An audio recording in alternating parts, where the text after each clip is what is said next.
And just briefly, if we may, Tim, in the introductions we explained that you are the party chairman for the core parliamentary group for Armenia.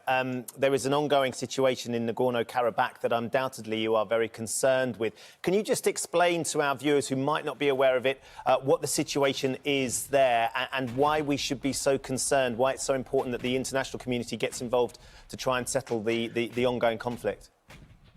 Well, thanks, Ben. I'm glad we got the chance to speak about that, because that's what I thought I'd been invited on the programme for. This is one of those small flare-ups that has the potential to turn into a big and really serious military campaign. We've got Armenia, which is a little country in the south of the Caucasus. Most people don't know where it is.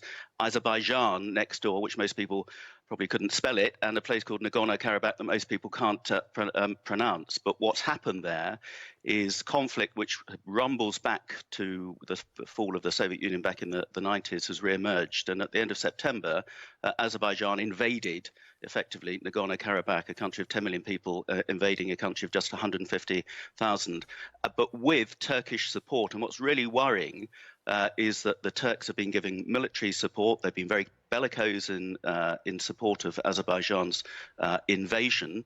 They're occupying most of Nagorno-Karabakh now. They've been using illegal cluster weapons, really dangerous weapons that particularly impact on children when they pick them up when they haven't exploded. They've been bombing civilian areas. They've been bombing churches with people praying in them. They've been bombing, we've had reports of maternity hospital as well. And this is deeply worrying. And Turkey is a NATO member which has been invading another country and invading sovereign territory, which is Armenia as well. And there's also reports that they've been shipping in jihadi insurgents out of Syria to come and back the Azeri aggression. And this is really worrying. And we need the fighting to stop. We need all the parties to get down the negotiation table before this turns into a much bigger political situation, because you have Russia to the north with a big influence there. You have Iran to the south, and you have Turkey to the west. It could turn into be one of those tinder pots that we really don't want to get out of hand. And how do you see that? The ceasefire, Tim, that was brokered by the Americans has already been sort of compromised, hasn't it? Both sides are accusing each other of compromising that ceasefire. And as Charlotte's saying, what is the solution? Because if they're ignoring the brokered ceasefire to try and help the situation, how are they either going to feel the urge to actually stop fighting? Well, there have been 3 ceasefires, I think, all of which have been broken. We've got an unsteady peace at the moment. I think what we need to do is there's 3 main players in this. There's the Russians and the Americans and the French, who are part of what's called the Organisation of Security and Cooperation in Europe, the Minsk group, which has been trying to negotiate a long-term settlement here.